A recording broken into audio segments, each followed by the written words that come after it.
Welcome to Compromising Positions. I'm Leanne Potter, cyber anthropologist and head of security operations for a major retailer. And I'm Jeff Watkins, a cybersecurity enthusiast and CTO for a major tech consultancy. Together, we're the award-winning tech podcast that asks non-cybersecurity professionals what we in the industry can do to make their lives easier. And help make our organisations more prepared to face ever-changing human-centric cyber threats. We're still on a summer break, but in the meantime, we're delighted to share with you an episode from a friend of the show, the Modern.net Show, which Jeff and I were interviewed on. In this discussion, we talk about how to protect your assets, the software development lifecycle, and how to overall improve cybersecurity practices within your organisation. In this interview, we'll cover herd mentality. Cybercriminals are always going for the easiest target, so even a bit of extra security can make you look unappetizing and unappealing to a hacker. How being secure is never the primary user goal. Security should be invisible, but that can only be achieved if you think in a human-centric way or utilise the principles of user experience, behavioural science and psychology. Your cybersecurity team is likely to be overwhelmed. So give them a hand. If you want them to loosen up a security control, do your research. Explain why you need a certain library, for example, and explain how you intend to manage the risks. Don't expect the cybersecurity team to have the time to do all the research for you. And finally, how product security might be the answer to good security. Why a holistic approach is the best approach to securing the products you're building. Jamie's a great interviewer and we're sure you'll enjoy his show. And if you do, be sure to look him up and subscribe to his channel. We've put the details of where to find him in the show notes. There's tons more great episodes of his podcast, so please do check them out. And we hope you will enjoy this episode. We'll see you next time. Keep secure, and don't forget to ask yourself, am I the compromising position here? What do they go for? They go for the one that's separated from the herd. And the idea behind cybersecurity nowadays should really actually be is put enough security controls in that they just go, you know what? There's someone down the road that's got it all wide open, I'm just going to go for them. And if you can just make yourself look as unappetizing and unappealing as possible, that's half the battle. Welcome to the Modern.net Show, formerly known as the .NET Core Podcast. We are the go-to podcast for all .NET developers worldwide, and I am your host, Jamie Gabrogman-Taylor. In this episode, Leanne Potter and Jeff Watkins of the Compromising Positions podcast joined us to talk a little bit about the practical side of cybersecurity. Both Leanne and Jeff are cybersecurity professionals and have a ton of experience in the industry. But I had them talk about cybersecurity from a developer's point of view. What can we do? What do we need to know? And how can we help our colleagues on a daily basis? I think the other side's true as well. I think companies in general need to encourage a more holistic and shift left and integrated approach to security. I think we talk about that quite a bit, about the idea of this should not be an over the fence, because there's two sides to the coin. One side saying, oh look, there's the security team, they're the partner in work prevention, they're the ones who are going to stop you. And there's the other side of that coin where nobody's bothered to ever include people from the security in their ways of working and daily practices. So let's sit back, open up a terminal, type in .NET New Podcast, and we'll dive into the core of modern.net. So, Jeff, Leanne, thank you very much for spending some time with us today. I really appreciate anyone who's going to be on the show, and I think that this conversation we're going to have is going to be a little different to what I usually put out on my show, because we'll get to it in a moment. But I feel like the discussion around security, cybersecurity, safety, and all that kind of stuff tends to get pushed past developers straight onto, rightfully or wrongfully, onto the security people, and it seems to just stay there. And I feel like it's important that developers, testers, technologists should be involved in that conversation. But I guess we'll get back to that in a moment. So thank you both very much and welcome to the show. Thank you for inviting us. Thank you so much. Can't wait. Awesome.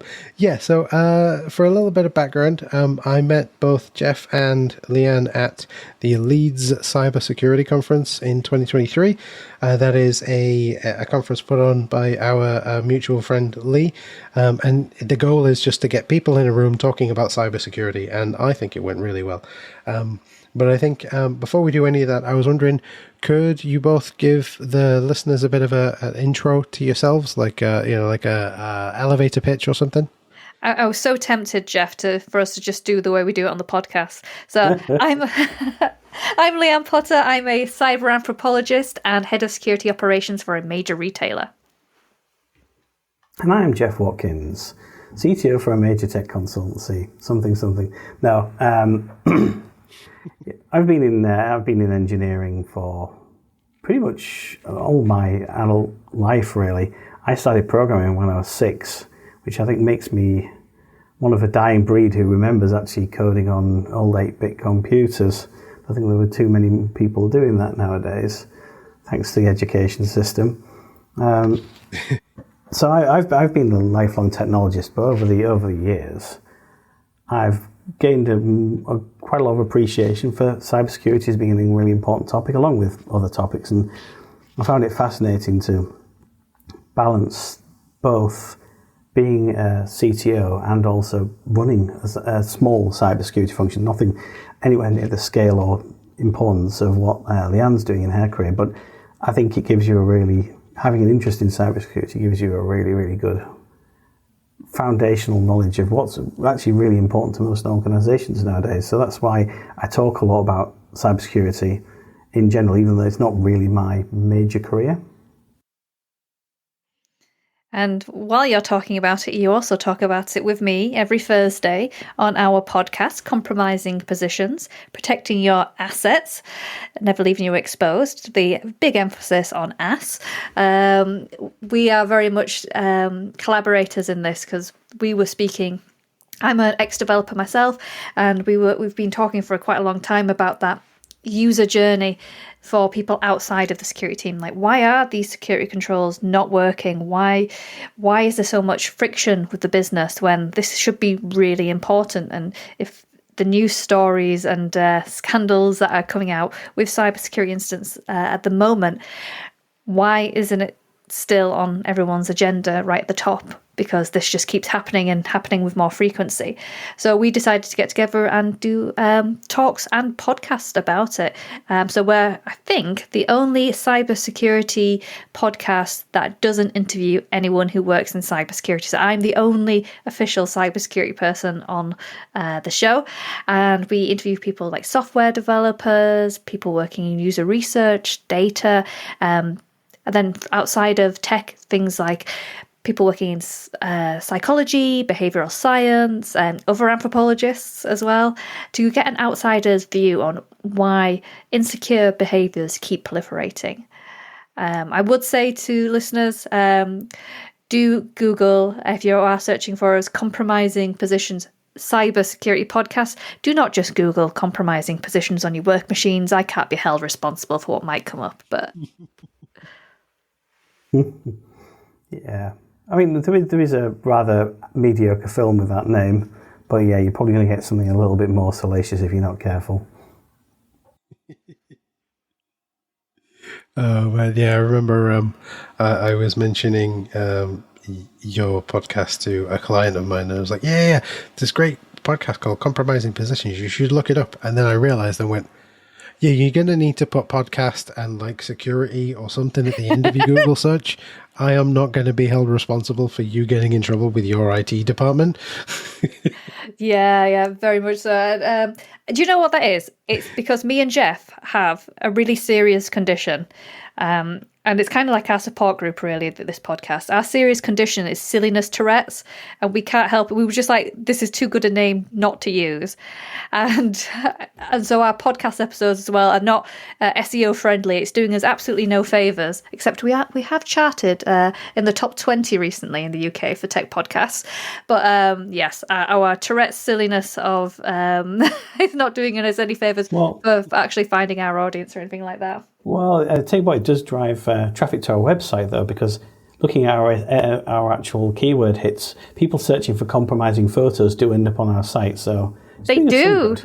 They do. That is one of the most common search terms. I guess explaining what is a compromising position might be of some interest to your listeners.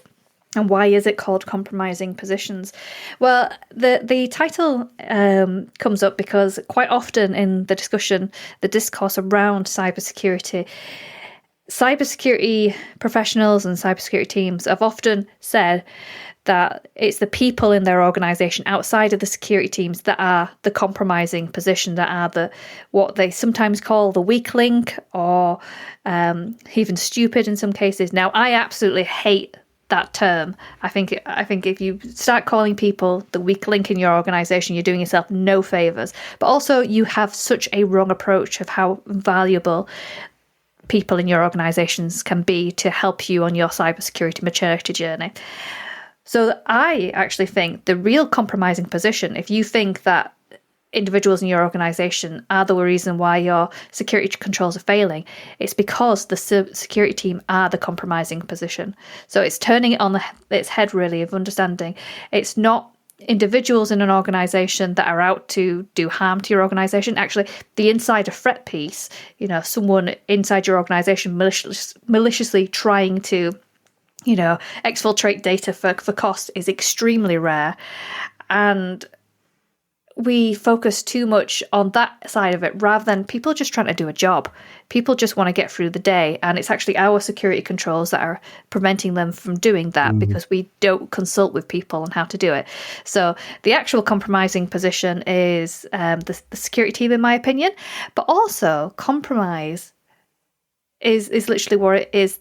What we actually need to do to enable the business to engage with people. We need to come to a compromise between what the business needs to do to be profitable and therefore pay my wages, but also what we need to do to keep safe. So we have to find a middle ground. And so what I aim to do with the podcast with Jeff is to understand other people's perspectives so people can start having those negotiating compromise topics of discussions. And I think it's important. One of the reasons we have so many people like behavioural scientists and people in marketing and UX on there is actually bringing some of those ideas and skills and frameworks that don't need to go and do another degree in them necessarily, but understanding the core concepts of things like storytelling, bringing people on board. So important in an area that actually is pretty invisible. Security should be unobtrusive, and also people don't feel security unless it's obtrusive or it's being breached. It's a secondary user concern. People don't sign on to their banking app and they don't think, I want to log on somewhere today. They know they have another task to do. People working in an organisation have other tasks to do. But that means that people don't necessarily understand it or put enough importance on it until, of course, there's a lack of it. It's like a seatbelt in a car. There was a big push, and it was really difficult to get people to wear seatbelts when they're introduced, because as long as you don't crash, a seatbelt's just an inconvenience. But of course, we know how many, you can look at the figures of how many road deaths have been prevented by seatbelts and by enhanced road safety measures. Actually, it's hugely important, but people have a bias towards what's in their view now and what's important to them. So having that storytelling, leaning into things like behavioural science, leaning into how you market it properly, I think that's really, really important. And of course, cybersecurity teams, in my opinion, I don't know if Leanne will agree or disagree with me here, but quite often either mixture of people who are technical and understand cybersecurity quite well, and managers, and not really as diverse. Now, we've been lucky to speak to a couple of people who are actually or worked in the past in cybersecurity teams who are in other fields, like Ben McEwen, who I think was a behavioural scientist before she worked with in the military and with the cybersecurity team. So I think the enduring message is we need more of that in cybersecurity. 100%. I think just from my background as a dev, as a consultant, I think that the more varied voices we can have in any part of technology, but I think mostly in cybersecurity, the better, right? Because how do I put it? I usually say to juniors and interns, when I'm talking about building secure code, I say to them, hey, we have to think like a criminal, right? And the example I always give, and I'm sure that if folks want to do a search on the website for the podcast, they'll see it in the transcripts come up about 500 times, is that if I just want to steal a car, just for the feeling of stealing a car, or just to achieve the goal of stealing a car, I don't care what car it is. What I'm going to do is I'm going to go stand in a car park, and I'm going to watch people come in and go in. I'm going to watch how they are handling their keys and what they're doing with their car after they've left the car, right? And I'm going to pick the easiest car to break into. Now, this metaphor doesn't really work in my experience in cybersecurity, but if you stick with it just for now, so that I can make the point, I feel like your thief in that instance is going to look for the easiest car to break into, and if everyone in that car park is operating at a level where, at the very least, there are certain security things are in place, like a lock on the steering wheel, like maybe an immobilizer, maybe an alarm, maybe immobilizers have fallen out of fashion, I don't know. But you're locking the car, you're putting a steering lock on, you've got an alarm on there, and you're making it very visible. I am locking my car, you can't break in, or it will be harder to break in. Then with that, it will make it more difficult for that thief to steal the car. Now, the problem is, in order to build those defenses, we need people with lots of varied experiences in order so that then those defenses can be built up. Like you were saying there, Jeff, about having people with lots of different varied backgrounds, perhaps not even from a technology background, is probably a great idea. In fact, it would likely be more advantageous to have someone in a cybersecurity place where they are not from a technology background. Maybe they are from a humanistic background, right? And I'm sure that we'll talk about the anthropology side of it in a moment. But having someone there who is like, I understand people, I understand how people work, like you were saying about the behavioral scientists, the behavioral psychologists, you can then put in place things that make it less likely for someone to break in. Yeah, and it's always that ability to make it less likely. So I think for a good few years now, we in the cybersecurity industry have kind of made peace with the fact that it's not a question of if, it's a question of when, and kind of living on the principle of assumed breach, which basically means that you kind of live your day-to-day assuming bad things are already happening in your network.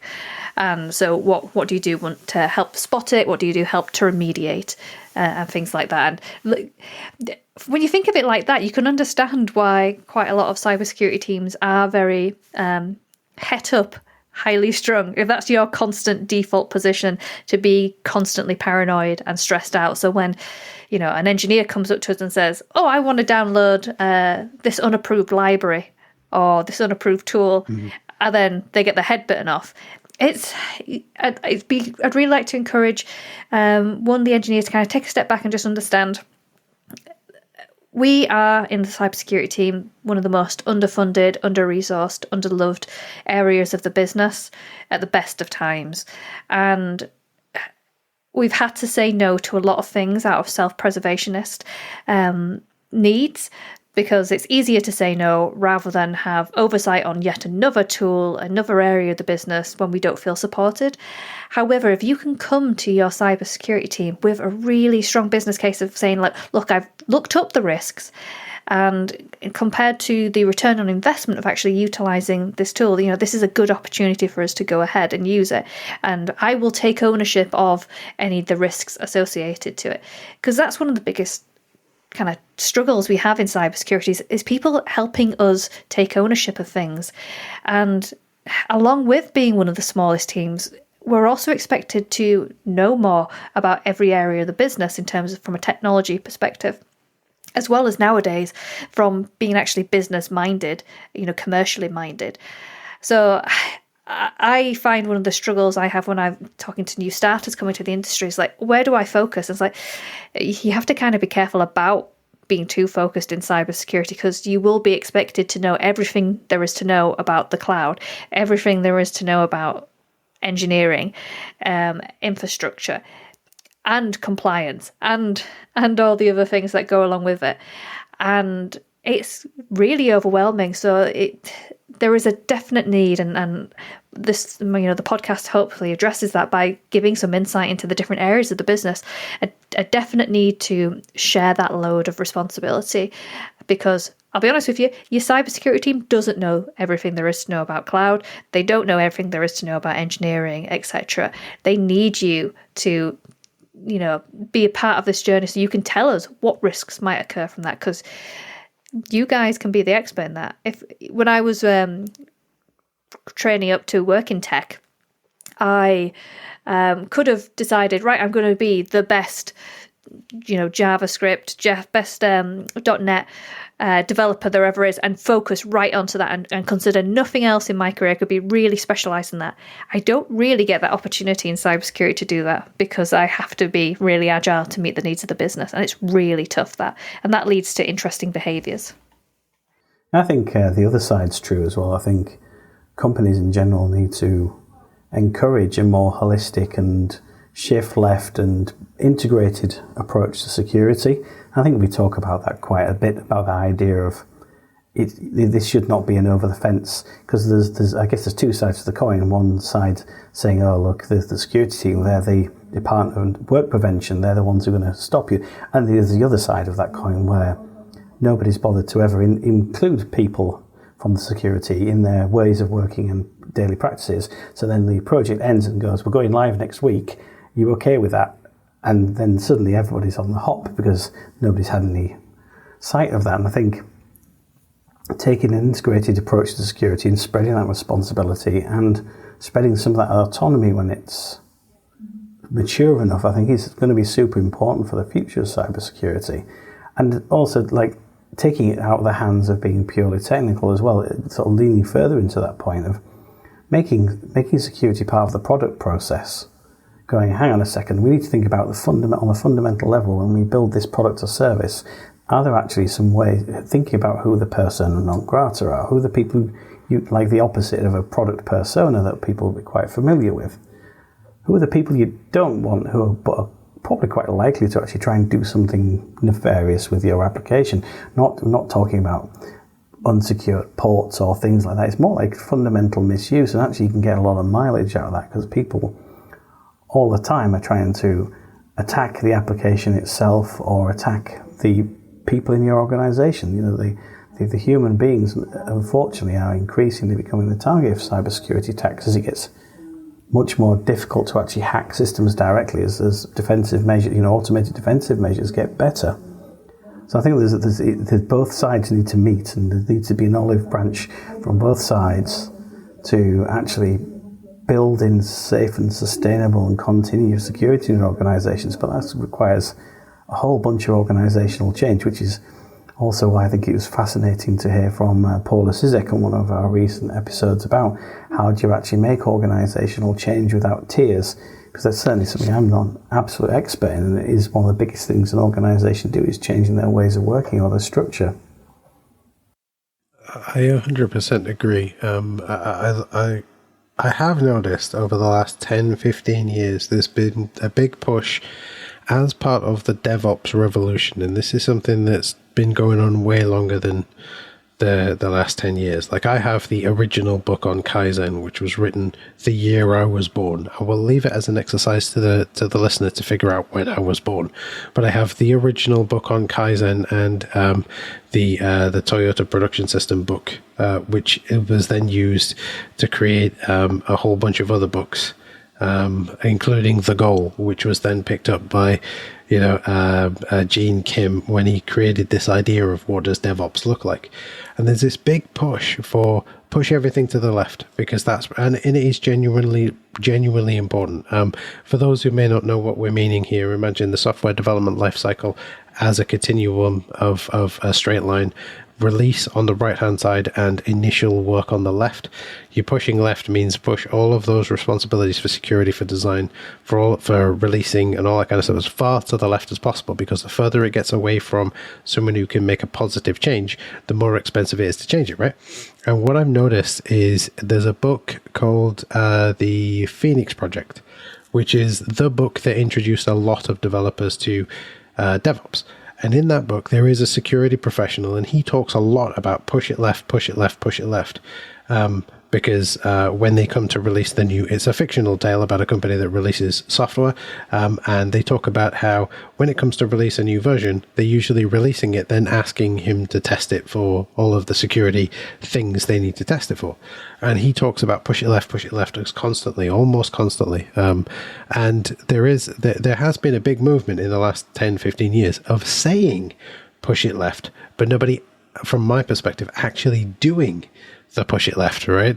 And I know that you said there, Jeff, about it's becoming harder and harder to break into things from a technical point of view, like the software that we all use and stuff like that is getting much better.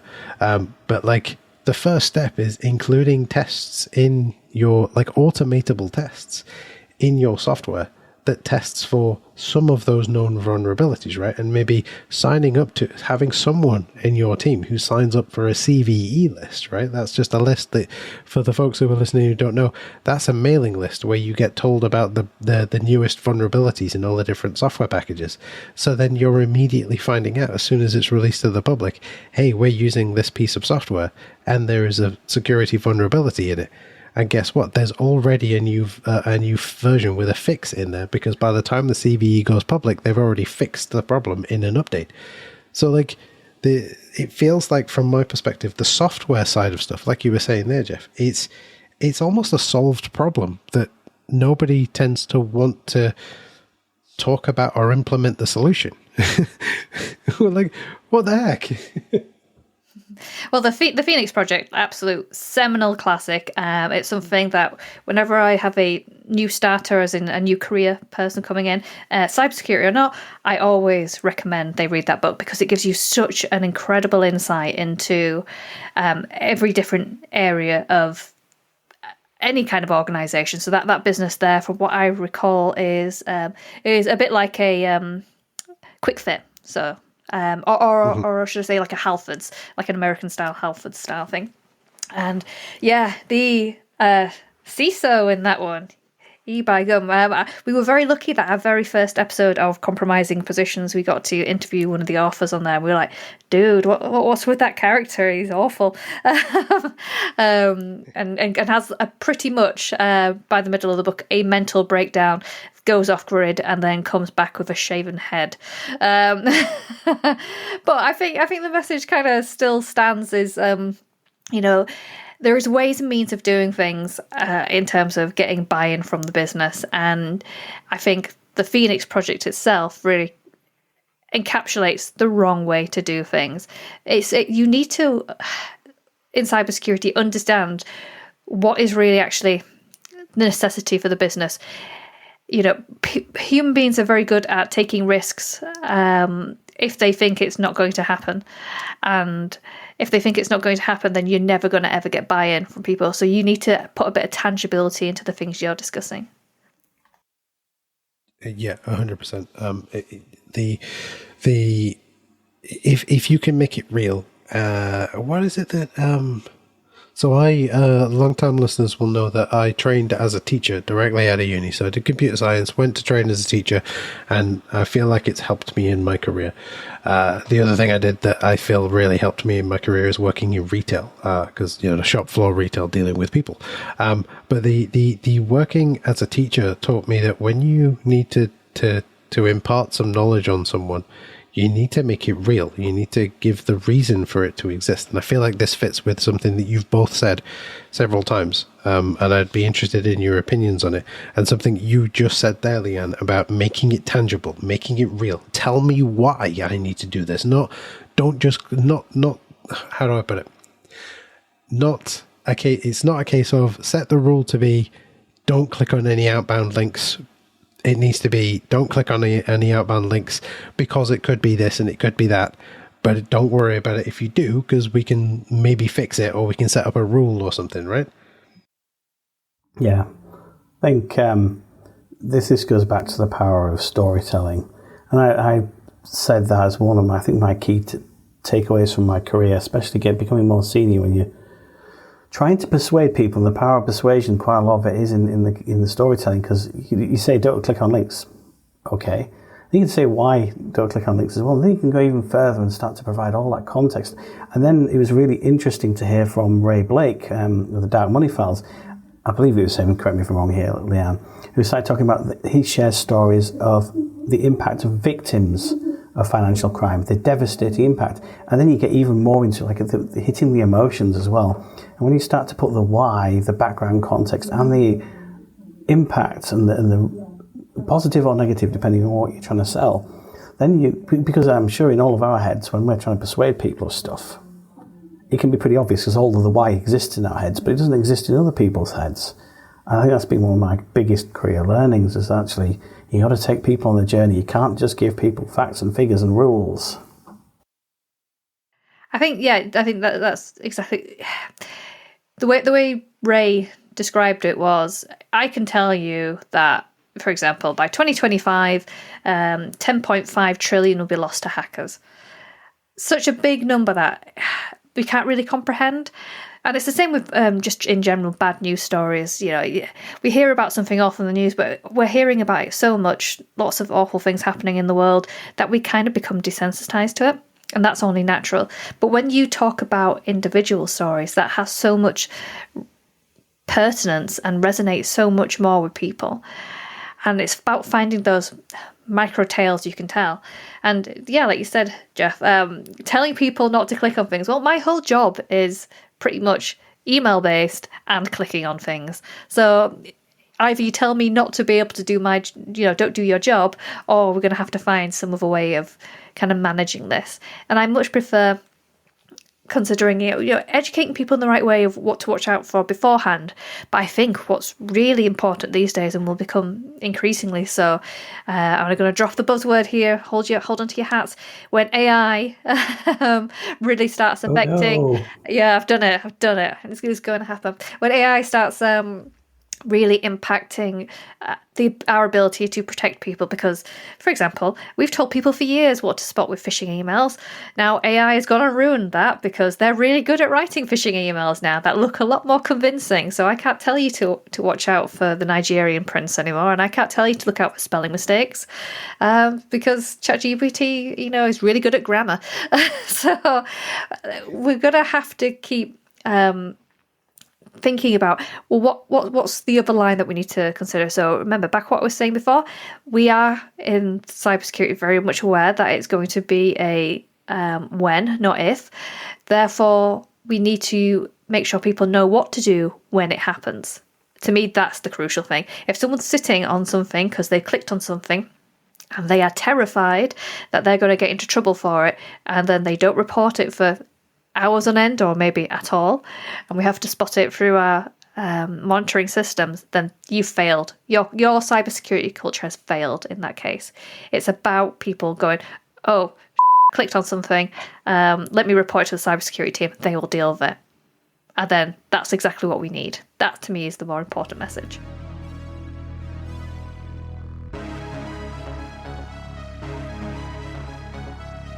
Yep, and you can't get that without having a psychologically safe workspace, right? A place where someone can actually put their hand in the air and go, I've made a mistake, or, I think I've made a mistake, or can someone please check this? Because, I don't know whether it's a specific thing to my generation. I'm going to speak specifically from a developer standpoint here, but I don't know whether it's something specifically from my generation of developers or not. Like, we tend to be really worried about looking like we don't know what we're talking about. Whereas I'll sit in a meeting and someone will say something. Like if there's acronyms and jargon being thrown around that is not the standard a set of acronyms and jargon that you would find in that conversation, I will literally interrupt the meeting. I'll be like, right, someone needs to tell me what these words mean, because I don't know what they mean, and I'm not going to sit here and pretend to know what they mean, right? Because I'm going to make an assumption. We all know what happens when you make an assumption. If you don't, go watch an early episode of The Fresh Prince of Bel-Air, where you're told you will look like an ass and the ump will shun you. But like, there's this real fear of not wanting to be seen to not know something. And I feel like that's a symptom of a psychologically unsafe workspace. And if you have a psychologically unsafe workspace, then you're going to have a cybersecurity culture where people feel like they can't report something, right? Or maybe they feel like that if they did, they'd get fired. Whereas actually what I took from what we've been saying so far is that actually just let me know. Hey, if you think you did something wrong, if you think you've clicked a link or downloaded something or done something you shouldn't have done, just let me know, because then I can fix it, right? Yeah, absolutely. It's I totally get the whole reason why you wouldn't, and I think it's beyond the workplace. As human beings, we've all got incredible egos about how people perceive who we are. And that's because it's programmed in, that whole thing about you make micro judgments as soon as you meet someone, and then those judgments are very hard to change. You always want to make a good first impression, and regrettably, the workplace doesn't allow, especially the more hybrid and remote situations that are increasing. Our interactions are all really time boxed. So the first time I could meet someone, it might be to talk about something really awful, like maybe a really bad security control or something like that, or a project's not going well and they need support on something, or highly stressed environments. And if that's your first engagement with someone, it kind of sets the tone for the rest of your working relationship. And again, like the conversations I come into quite often, I don't ever claim to be the smartest person in the room, and you can find yourself thinking, oh, that they've invited me to this meeting because they're expecting an answer, and I don't have one to give because I'm not an expert in this field, but I have to seem like it. And I totally get the onus to want to constantly feel like you're proving yourself, and how that would have an impact on people's ability to put their hands up and say, yeah, I don't know, and therefore I need some support. Yeah, I think one of the most freeing things you can do in your career is unloosing yourself from the shackles of feeling like you have to be an expert. And I think getting comfortable with uncomfortable conversations is part of that as well. And I think that's unfortunately, they don't teach that. They don't teach that in any university that I know of, or any really many courses. I'm sure there are maybe some leadership courses that do, but it's a very tricky one for technologists, because technology is very binary in some ways, but the people behind the technology is definitely not very binary. 100%, and it's shocking to me that there are some things that we don't get taught. That I mean, yes, okay, right. Computer literacy is a big thing, right? Because we're all going to be using computers. Online literacy, incredibly important, because we're all going to be online. Like, there are people alive today who don't know what the world was like before the internet, right? Totally, that's cool, right? But and those are very important things. And there's a big movement to there was a big movement a few years ago, get kids to learn to code, because they'll need to in their later life. Absolutely. But I think the most important thing, and it always comes back to this, no matter what you're doing, I feel like the conversation always has to come back to whatever you're doing, you need compassion. Empathy, sympathy, and compassion. It's a 1, 2, 3 step process. You can't have compassion without empathy and sympathy, and you can't have sympathy without empathy, right? And I feel like it's always super important to have that, when even if you're in a positive situation, right? You can still be positively compassionate to someone. But I guess the situation that you were both talking about there, that maybe the first time I meet someone in person because we're working in a hybrid or a fully remote situation, is that I have to go to their office or go to some place. Maybe it's a third place that we meet, maybe a coffee shop or something, and have that conversation about, there's been a breach and we tracked it back to your computer, can you talk me through it? Or indeed the worst one, which is, there's been a breach, it was you, we're gonna have to let you go. Like, there's never any from my perspective, there's never any feeling of, how do I put this across in the most compassionate way? I totally understand how it happened. But then, like, that's also a learning experience for not just the person who did it, not just the employee, but for the whole company, right? Because if you've recognized that there is a way that a problem could present itself, a breach, an issue or whatever, then that should really be a learning exercise, right? If I know that, Jamie in accounting, oh look, I'm picking on myself. If Jamie in accounting clicked this link and caused this problem, well, maybe there's some education we can give there, some training we can give there, or maybe there's a better way to catch that, right? Maybe that request went out to a known place that was a known bad spot, but it went through some kind of proxy or through some kind of 2-3 hop process. It still got there, so why did we allow that traffic there? And it being less about, oh no, you've pushed the wrong button, so you have to be fired. More about, oh no, you pushed the wrong button. How can we make this better, right? Yeah. It's really tough to kind of get people to admit that they've done something wrong. So the best successes I've ever had, though, are from the real life storytelling like that. So one instance I remember at another organisation I was working at, the CTO sent us an email to investigate, and it was a really weird email. Even to this day, I can't quite work out what the scam was. There was definitely a scam in there. It wasn't just a spam email. There was, links that they wanted the CTO to click on, urgency, all the kind of red flags you would see. And we said to the CTO, it's like, this is a really interesting email. Do you mind if we share it with the organisation? And so we, in our all hands, we went through this email, and it was, a genuine email, to the CTO. And we sort of said, look, this is what you need to kind of look out for. This is what you need to spot. And people were so interested, going, well, what's the scam here? And I was like, I really don't know what the scam here is. This weird link went to a weird Facebook page that went to another Facebook page. We were following the breadcrumbs and we couldn't work it out, but there was something going on. But people were more interested because it was like, oh, even the CTO is, what would be the implications of someone, a high privileged user has their accounts breached? And then one thing I have a lot of success with is taking part in induction days. Now, when I take part in induction days for new starters, I don't come up and stand up and say, hi, I'm Leanne in the cybersecurity team. This is what you shouldn't do in the organisation, and here is the policy. Because they're going to get the I would say boring security awareness training anyways. But what I do is I tell them about every time I've ever been hacked.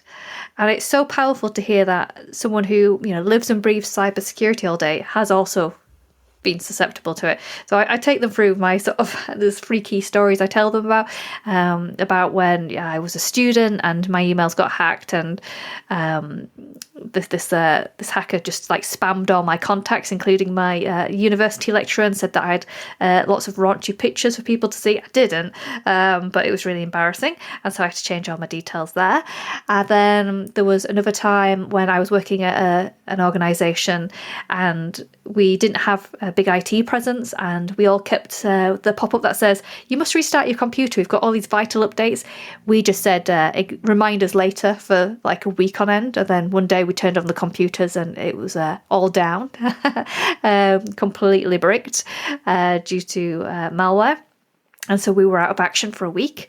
And then finally a recent story where I was sat on the bus a couple of days before Christmas, and I got a 2FA ping to say that someone in Scotland, I'm based in Leeds, was trying to buy lots of things through Amazon, and just telling them little stories about, particularly with the MFA one, about how actually that stopped an incident from happening. An incident was happening with me, but because I took those precautions in place, that I was able to prevent it. And that's a much more powerful story than saying to protect our customers' data and business data, which is very lofty, especially when you've just joined an organisation. You don't really know why customer data and business data is important, and turn that sort of messaging around to a more personal message is so incredibly important, because I would rather protect my own personal stuff than the business stuff if I'm an individual user. So it's easier for me to care more about my stuff than it is a massive corporation. But the same security principles apply. The same things you would do in your personal life apply to your work life. So it's just all about really good habits.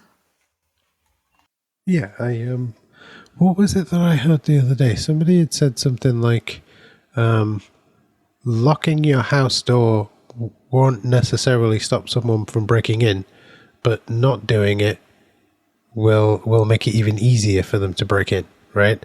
And I feel like that's again, I talk with metaphors and analogies, right? And I feel like that's a pretty good, not perfect, but a pretty good analogy for using well-known,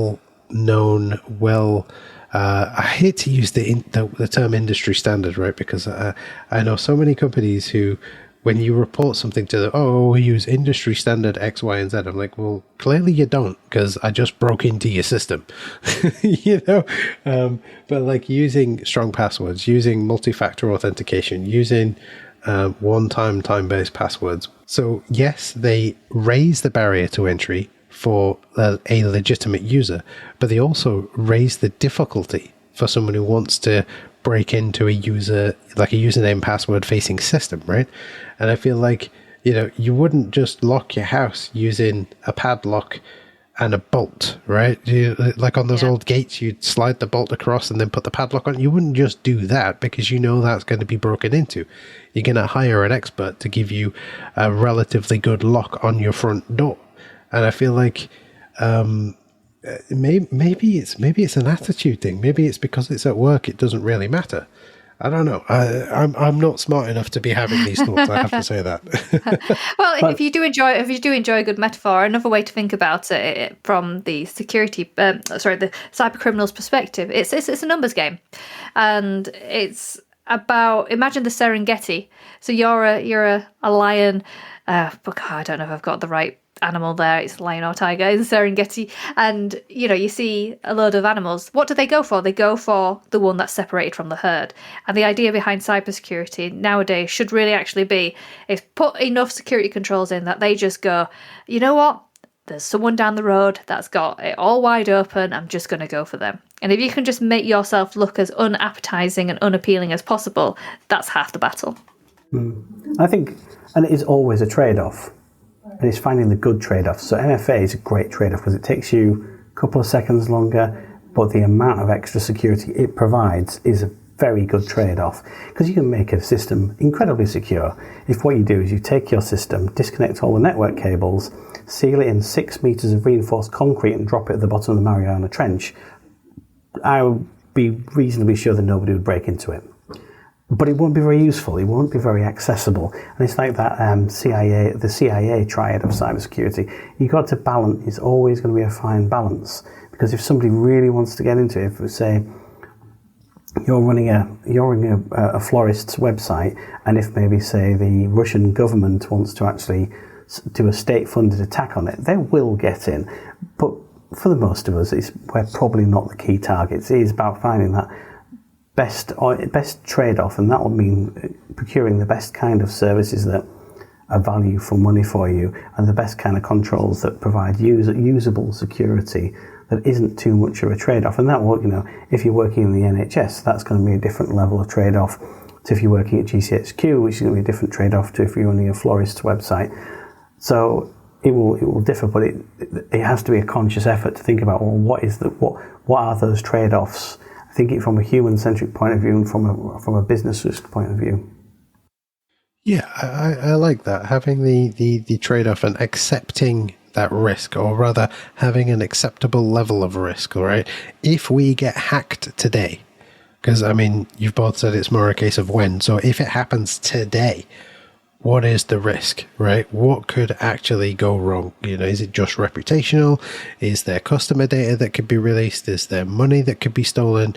And having that acceptable risk, I think, is and that level. And there's something that there's an app security professional that I know called Tanya Janka, and she talks about getting a sign-off from the decision makers. Now, this is more of a developer thing. I'm not sure. Obviously, I can't speak to your experiences being in the cybersecurity side of it, and hopefully, if you're willing to, and if it's okay to share, I would love to hear it. But Tanya says that when you present a problem as a developer and you say to the manager, whoever, hey, we need to fix this. If folks remember the log4j thing from like 2-3 years ago, where it was possible to run arbitrary code via a logging framework, right?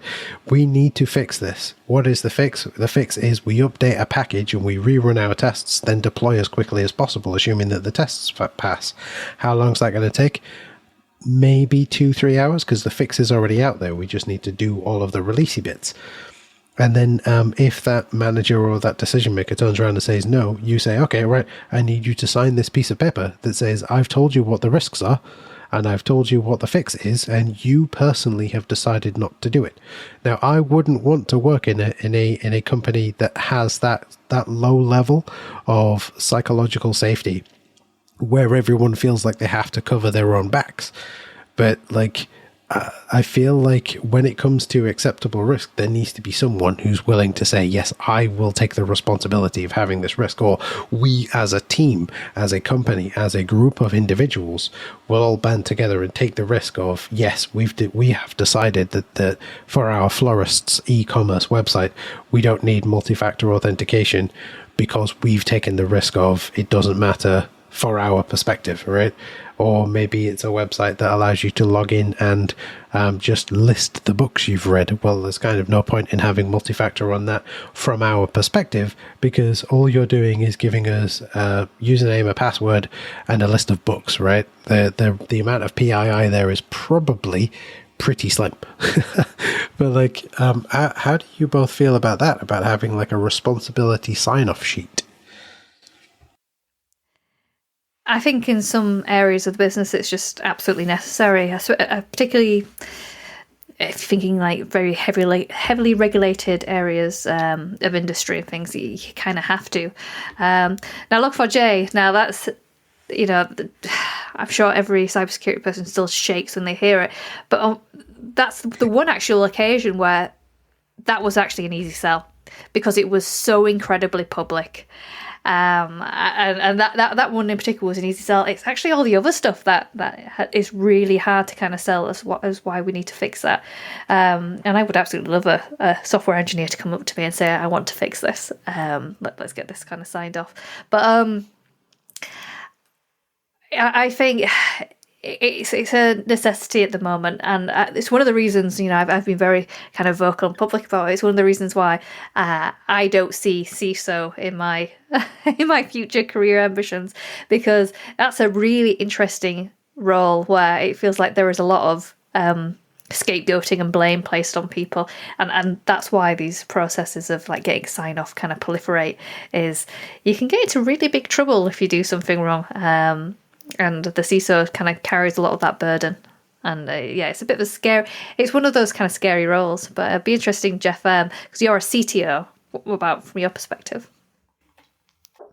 I think it's a really interesting topic, because I think on the other flip side, when it comes to stuff where we think there is a real clear and present danger, I'd kind of rather people did come to us with you need to sign off on this, because it then makes it really obvious that we believe this is of sufficient importance. And again, I think the storytelling plays into this. You need to understand, if you just walk up to somebody and say, if we don't fix this bug, then bad stuff might happen. When you talk about what Log4j and what it's used in, and it's not just using our software, it's using all the libraries for our software on our estate. And actually, I don't know, we'll say 80% of Java solutions across the globe. I don't know what the actual figure is, but it was a lot. And then you start to see that scale of it, and the actual and show what the actual outcome of this could be, the arbitrary code execution, and then say, well, we need to sign off on this as a risk to the business. I think that's actually kind of helpful, because unfortunately some people still have, I'd say, tunnel vision when it comes to risks, and I think this goes back to a talk that we heard at the Leeds Cybersecurity Conference about the severity of the severity listed on some of these lists actually isn't necessarily how commensurate with how it's being used in the wild or how easy it is to exploit. In the case of Log4j, I believe it was found in Minecraft in the chat function, because somebody put a string in and went, oh, hang on a second, I managed to hack it. And then it all kind of blew up. So it was incredibly exploitable and incredibly prolific, and it had been used in the wild. So people don't often score stuff, I'd say, in the most helpful way.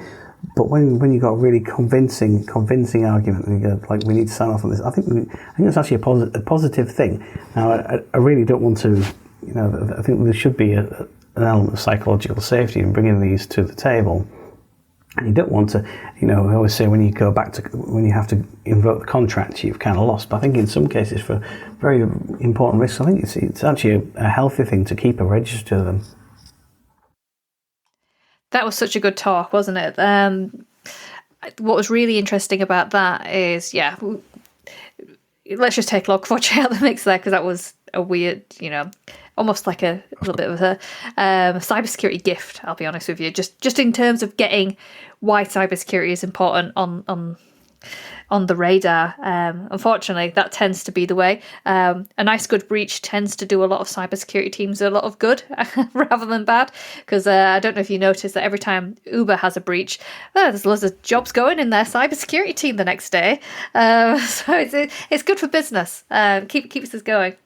But in the talk that we saw, all three of us saw at the conference, it was that weird thing where once you start actually breaking down how relevant this risk is to your organisation, it turned out that if you were to go just specifically by the CVE kind of scores, you'd be probably misplaced, because something that's, industry-wide considered a 9.8, which is like one of the highest you can possibly get, it goes up to 10.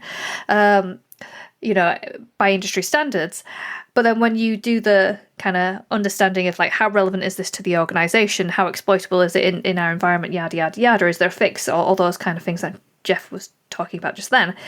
It turns out that actually it's not a big deal. But however, you have in your, when we've done a scan, in your organisation, a load of things that on the CV score would be very low scoring, but highly exploitable. And because the way we organise our security work, particularly from an AppSec perspective, we go, we're only going to focus on the criticals, highs, and maybe some mediums. But actually, it's the true mediums and the true lows that they're going to really catch you out if you don't be careful, which is why I always recommend that teams have a cybersecurity spring clean a couple of times a year and actually start thinking about looking at those mediums and lows, and don't be blindsided when you're doing your AppSec by the criticals and highs. Yes, they are important, but if I was a cybersecurity criminal, I would leverage those lower mediums, actually, because I know that you are all looking for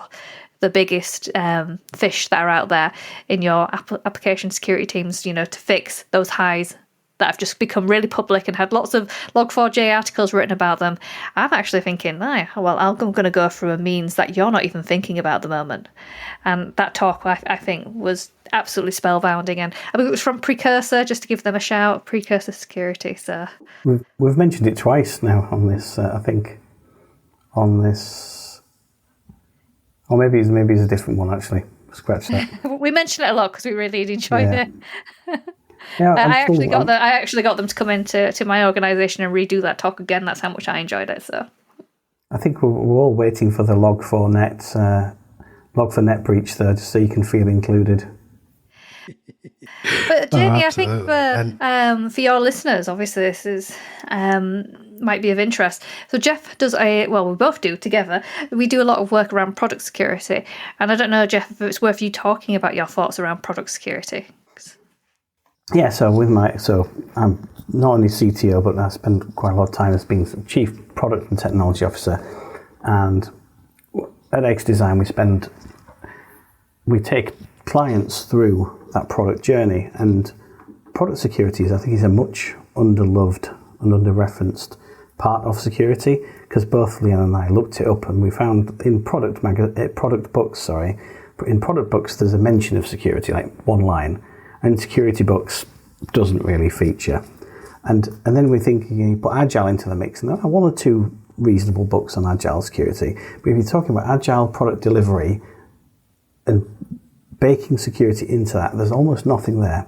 So what we talk about and what we advocate for and what we do workshops, both Leanne and I, but also at my company X Design, we do workshops, product-centric security workshops, and they're not traditional threat modelling. They're not the kind of thing where people look at network boundaries and firewalls and ports and things like that.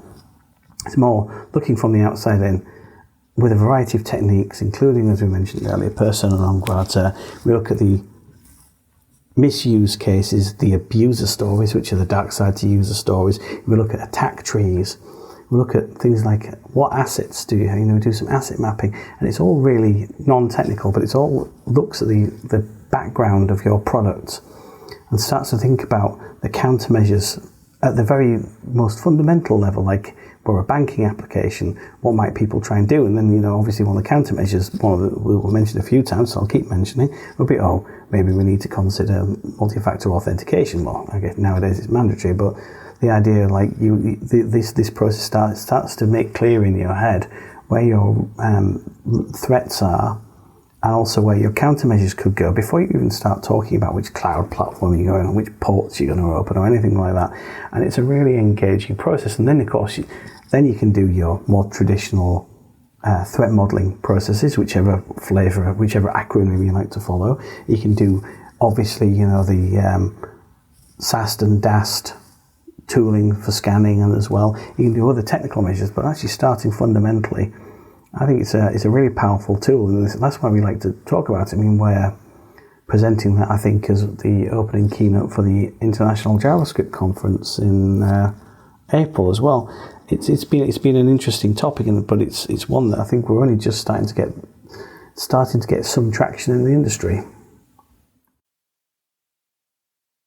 Yeah, I feel like it. From my perspective as a dev, I would love to be able to, at the beginning of a like a development cycle and throughout it, be able to actually pause work and go, right, okay, where are we? What are we doing? What's the implications of the stuff that we're putting out there? Because I feel like it's not been explicitly mentioned in this conversation, but I feel like it should be, and that security is a moving target, right? It's not something that can just be fixed and don't worry about it, it's fixed and done, right? Because we were talking about Log4j for a little bit, and then obviously, Jeff, you were saying we're waiting with bated breath for the Log4net, because it will likely happen, right? That's not to say that Log4net has bad code in it. It's just that someone somewhere will find an exploit and it will be published somewhere, and then everyone who's ever used Log4net will then have issues with the different versions of the software that they're using. And I think because it's I may be wrong. Please do point out if my assumptions here are wrong. Maybe that's the question. Is cybersecurity, app security, platform security, I don't want to say X security because people might think that I'm talking about Twitter, but you know what I mean? The insert name of thing here, security. It's a moving target, right? I remember many moons ago saying, don't worry, you can open an email, there can be no viruses in emails. Email clients got more advanced and then got to the point where you could open up an email and that for a while there were vulnerabilities that would infect your PC. This is a long time ago, but it still stands. Any advice that I give today, or we give today, may be outdated within two or 3 days. People, not just 0 days being found or other existing defects, but also when people update things, they rather unfortunately, inject new vulnerabilities. And also things that were secure many moons ago are no longer secure just because computing's moved on. So absolutely, it's a very movable feast, but I think one thing I can't stress enough is it's probably easier to build in good security controls, good security practices, and all of the scanning and all of the other pieces we've been talking about up front than it is to try and slap them on later when you're on the back foot because there's something bad has happened. Yeah, absolutely. So I guess my question then, as we're coming towards the end of our allotted time together, I guess, what are some of the things that devs, if a developer is listening to this, first of all, go ahead and go subscribe to Compromising Positions. I've been listening since the start, because you guys both announced it at Leeds Cybersecurity Festival, and you were saying, hey, the first episode drops in a couple of days, and I was like, right, I got to go subscribe now. So genuine recommendation from me, go subscribe to that, because there'll be things that you learn that you may not really think about as a dev, especially if you're like in the weeds.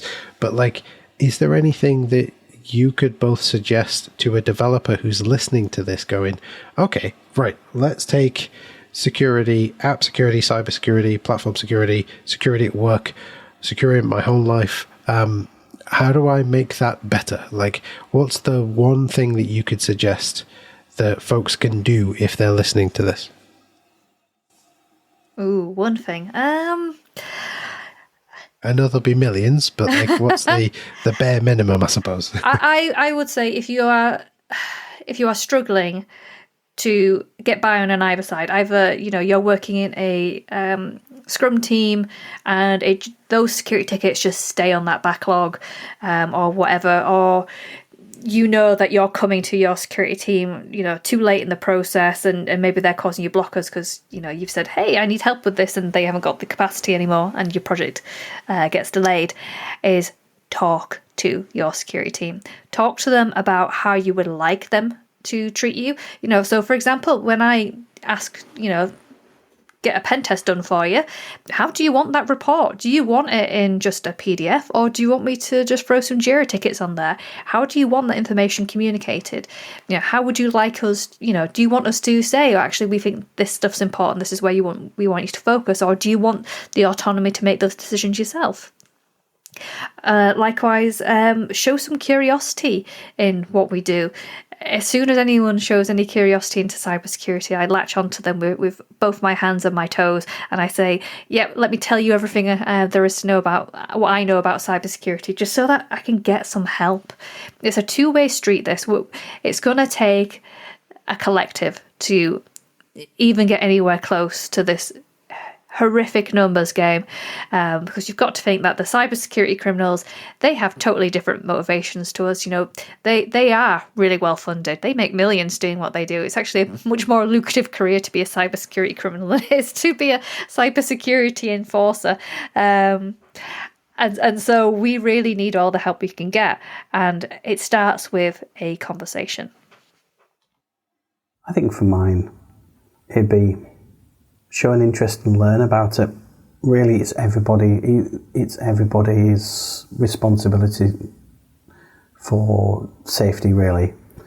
I think ISC2 are still doing their 1 million cybersecurity certs initiative, where you can go and get a free basic cybersecurity cert training and the actual cert itself. Go and take an interest, learn about it, up your game a little bit. Because I genuinely believe this, that if you up your game in your professional life by learning more about cybersecurity, you'll also learn more about it to actually help you keep safe in your own personal online interactions. I think the more you know about it, the more you understand about this area, which is just getting bigger and bigger every year. It's showing no signs of slowing. By 2030, the amount of cybercrime, the funds lost to it, will be more than the GDP of the USA, which is the largest economy in the world. So just take an interest, because I think it's essential. Cybersecurity could be an existential threat if we don't all pull together and learn about it. I like it. Okay. I think there's a lot to be said, and I think that you both have. If I'm going to do the horrid thing of reducing everything you've both said over the last hour down to like a single sentence, but I don't mean that to sound horrible when I say it, but it feels like it's all about people, right? It's about the people side of it. Yes, we're all dealing with technology, but at the end of the day, the three of us are all people. We're all discussing this, right? And if we were working together in a team to do something, we're people trying to achieve a goal, right? And I feel like that human connection, being able to talk to someone and say, hey, what can I do better? Is there something I can do better? Can I go do some training? Can I, like you said, Leanne, how do I produce this data for you? Like you said, Jeff, maybe if I go do this training, I'll understand it a little bit more. It all makes perfect sense, and it loops all the way back around to compromising positions, right?